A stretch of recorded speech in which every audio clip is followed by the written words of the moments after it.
Mais pourquoi à chaque fois mes rushs sont tout petits dans mon image? Et en plus j'ai tourné en 50p et mes ralentis sont saccadés. C'est vraiment de la merde le montage. Configuration. Plein de petits conseils pour éviter tous ces petits problèmes qui m'énervent. Grand 1, petit a, résolution et fréquence d'image. Tu t'es gouré dans la configuration de ta séquence et t'as déjà fait tout ton montage dedans? Ne panique pas, tu as juste à créer une autre séquence avec les bons paramètres, tu copies ton montage, tu le colles dedans, et c'est réglé! La solution la plus simple et rapide pour créer une séquence à la bonne résolution et à la bonne fréquence, c'est de cliquer droit sur un rush et de faire nouvelle séquence à partir de l'élément. Ou alors tout simplement de prendre un rush et de le glisser sur l'icône nouvel élément. Si jamais tu avais déjà créé une séquence au hasard, tu peux glisser ton rush dans la séquence et là, le petit malin va détecter que c'est pas les mêmes réglages et va te proposer de modifier les réglages d'une séquence pour que ça corresponde. Mais il est possible que tu ne veuilles pas ajuster les réglages de ta séquence à tes rushs. Sérieux? Mais dans quel cas? Si t'as cadré en scope, en 2.35 ou tout autre format que ta caméra n'enregistre pas? Si t'as filmé en 50p ou autre, dans le but de faire des ralentis par exemple? Si t'as plein de rushs avec différentes résolutions et fréquences d'image? Prenons un cas. Imaginons que t'es cadré en scope et que t'es filmé en 50p pour pouvoir faire des ralentis. C'est d'ailleurs ce que je fais tout le temps. Dans ce cas, il faut que tu crées une séquence en scope et non pas en 16/9 et en 25p et non pas en 50p. On est d'accord? Alors tu crées une nouvelle séquence en faisant fichier nouveau séquence ou alors CTRL-N ou alors en cliquant sur l'icône nouvel élément séquence et tu vas venir chercher les paramètres de ta caméra, donc par exemple AVC HD 1080p, AVC HD 1080p 25 pour 25 images secondes.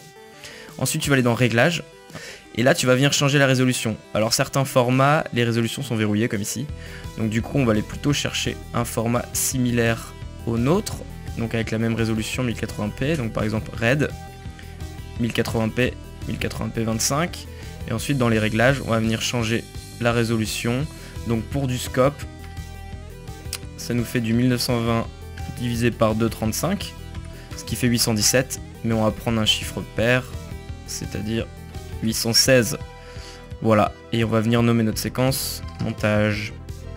Ok, maintenant si on glisse un rush dans notre séquence montage, il va nous dire que ça ne correspond pas, mais là on va forcer, on va dire conserver les réglages existants, et du coup on aura une belle image scope et une séquence à 25 images secondes, donc si on a filmé à 50, l'intérêt est qu'on pourra faire des ralentis propres en cliquant droit, vitesse durée, et en mettant la vitesse à 50%, et donc on aura un ralenti parfait à 25 images secondes. Moi j'ai mal au ventre. Sans saccade. 2. La timeline. La timeline? Ouais, c'est ton banc de montage, c'est ta ligne de temps, c'est là où tu vas monter. Donc il y a quelques trucs à savoir bien pratiques sur la timeline. Tu peux agrandir tes pistes et faire apparaître des vignettes, ou alors faire apparaître la courbe du son, le signal sonore.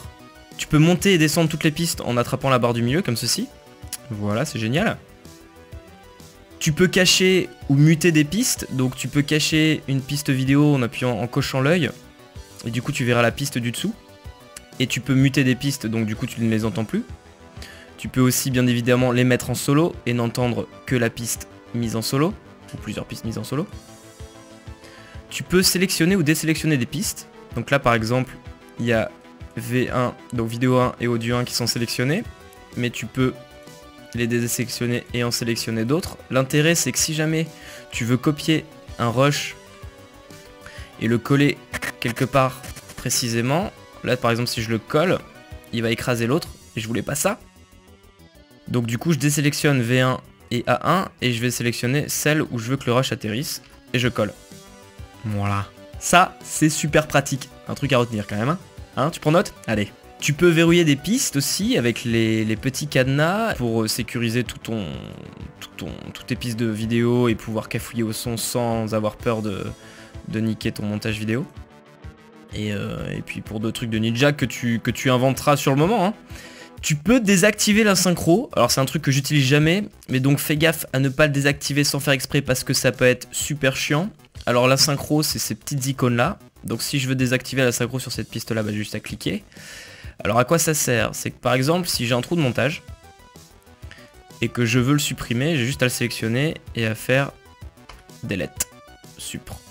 Si jamais j'avais une piste qui était cochée désynchronisée et que je supprime cet écart, bah la piste bougera pas, elle va pas être synchro avec le reste.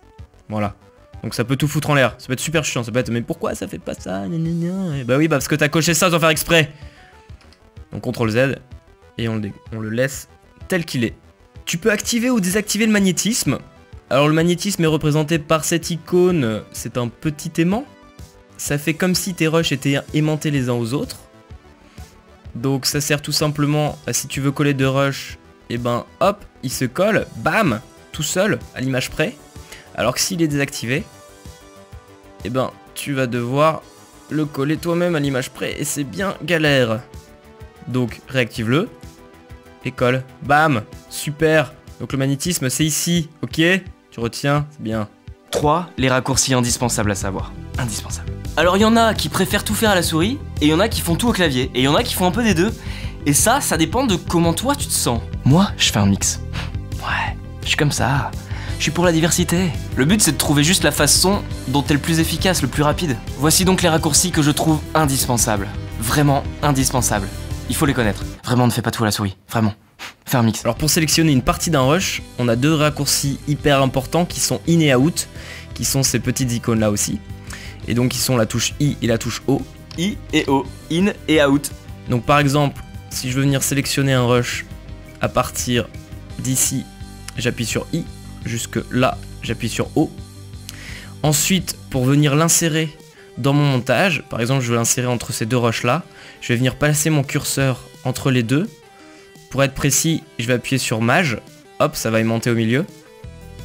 Et je vais appuyer sur virgule, qui correspond à cette icône, insérer, virgule. Virgule pour insérer, virgule, virgule. Par contre, il faut bien faire attention de sélectionner les deux pistes où on veut que notre bout de rush soit collé. Donc V1 et A1 et virgule. Voilà, du coup mon rush vient d'apparaître ici. Ensuite on a les raccourcis zoom et dézoom, qui sont tout simplement les touches plus et moins. Zoom, dézoom, moins, plus, moins. Zoom, dézoom, plus, zoom, moins, dézoom. Donc si j'appuie sur plus, je vais zoomer, si j'appuie sur moins, je dézoome. La même chose sur les autres fenêtres, c'est-à-dire si je clique là et je fais plus, ça zoome, et moins, ça dézoome. Plus. Ensuite, on a le raccourci pour couper à l'endroit du curseur, qui est CTRL-K. CTRL-K, couper. Pareil, il faut venir sélectionner les pistes où on veut couper. Donc là, par exemple, si je veux couper ce rush ici, je vais venir faire CTRL-K, et ça va couper pile à l'endroit du curseur. On a les raccourcis Q et W. Q et W, c'est les raccourcis magiques du montage. Qui permettent, par exemple, de supprimer tout le début de ce rush. Donc par exemple si je veux pas commencer le rush 138 ici, mais là, je vais appuyer sur Q ici, et hop, je vais avoir supprimé tout le début du rush. Et W, c'est la même chose mais pour la fin. Donc si je veux couper tout la fin, j'appuie sur W. Voilà. C'est super pratique. Q et W, c'est des raccourcis qui font gagner tellement de temps, il faut absolument les retenir, Q et W. Et pareil, ils ne fonctionnent que sur les pistes qui ont été sélectionnées. Ensuite, un autre raccourci super utile qui consiste à mettre des transitions, les transitions par défaut. Par exemple, si je zoome un peu, je vais pouvoir venir mettre une transition ici automatique en cliquant droit et faire appliquer les transitions par défaut. Donc voilà, ça m'a appliqué un fondu enchaîné sur la vidéo et un fondu sur le son. On peut aussi utiliser le raccourci MashD. MashD.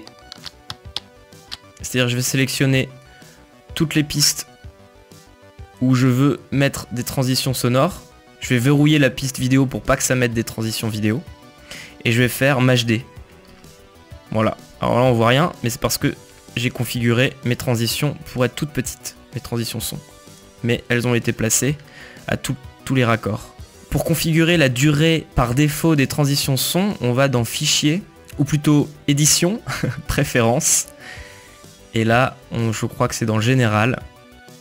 Et voilà, on va pouvoir configurer ici en seconde la durée transition audio par défaut. Donc moi j'ai mis tout petit, mais tu mets ce que tu veux. Hein. 4. Effets et options. Un truc sympa quand t'as filmé en 16/9 mais cadré en scope, c'est que du coup tu as de la marge en haut et en bas de l'image. Et tu peux rattraper donc le cadrage. Ouais. En sélectionnant ton rush, option d'effet dans cette fenêtre, trajectoire. Tu vas venir déplier trajectoire. Et là, tu vas pouvoir changer la position. Donc je peux descendre l'image ou la remonter, tout simplement. Hein. Ou alors, une fois trajectoire sélectionnée, je peux directement cliquer ici et bouger l'image comme je veux. Tu peux réinitialiser la position en appuyant sur cette flèche.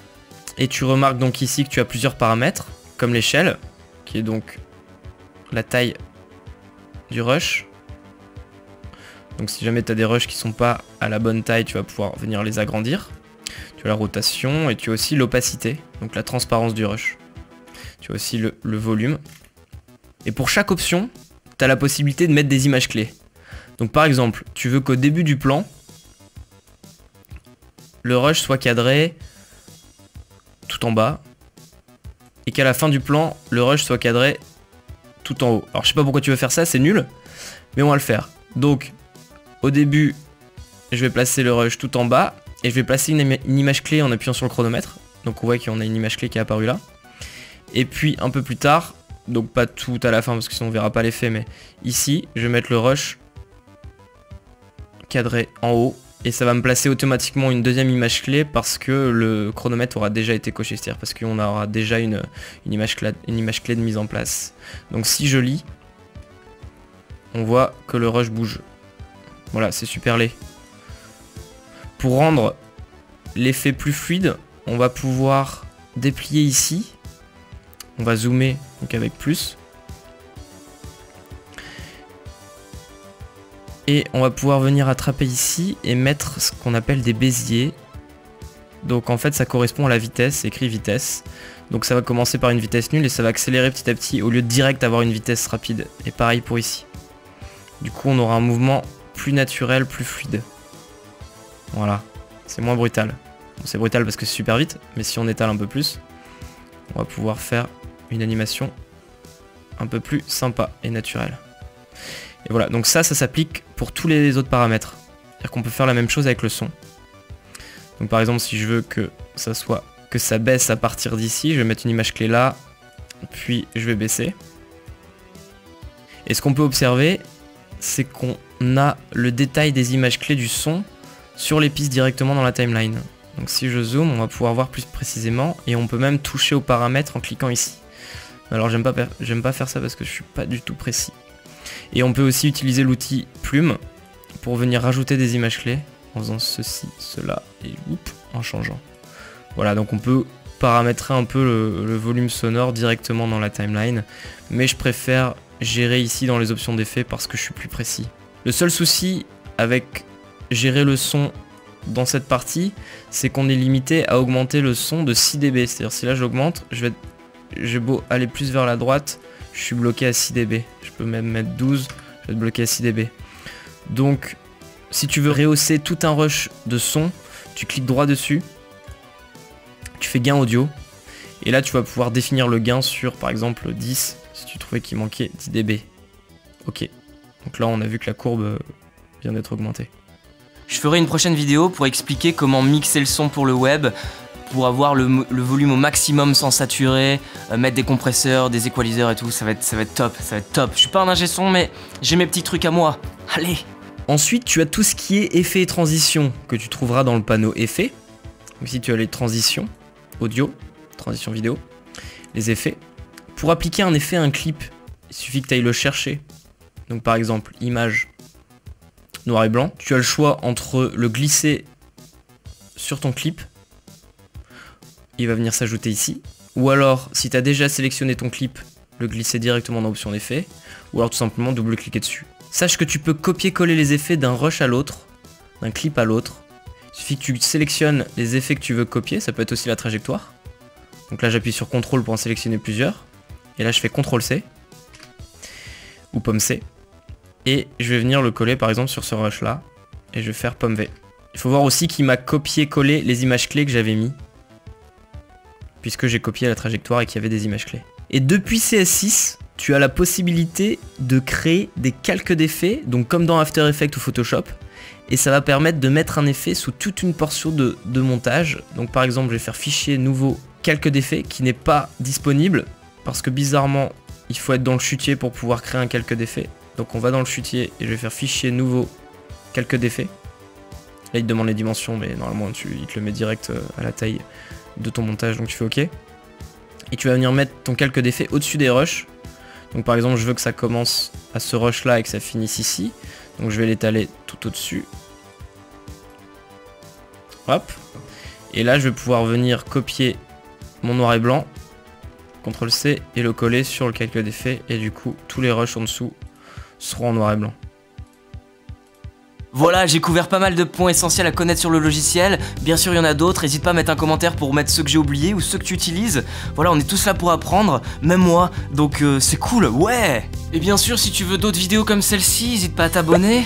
Franchement, un petit truc. Si j'étais toi et que je veux me lancer dans la vidéo et tout et que je veux apprendre plein de trucs, bah je m'abonnerais. Franchement, c'est le genre de chaîne YouTube que j'aurais aimé trouver il y a 5 ans. Et ça m'aurait fait gagner 5 ans quoi. Je suis sérieux en plus, je suis méga sérieux. Si t'as loupé ma vidéo sur comment organiser ton projet de montage, c'est pas grave, tu peux tout de suite cliquer là tout de suite maintenant et découvrir comment ça peut être super utile de bien organiser son projet dès le début. Pour moi c'est indispensable. Tu peux aussi me donner un pourboire via ma page Tipeee et en plus si tu fais ça, il y a plein de bonus.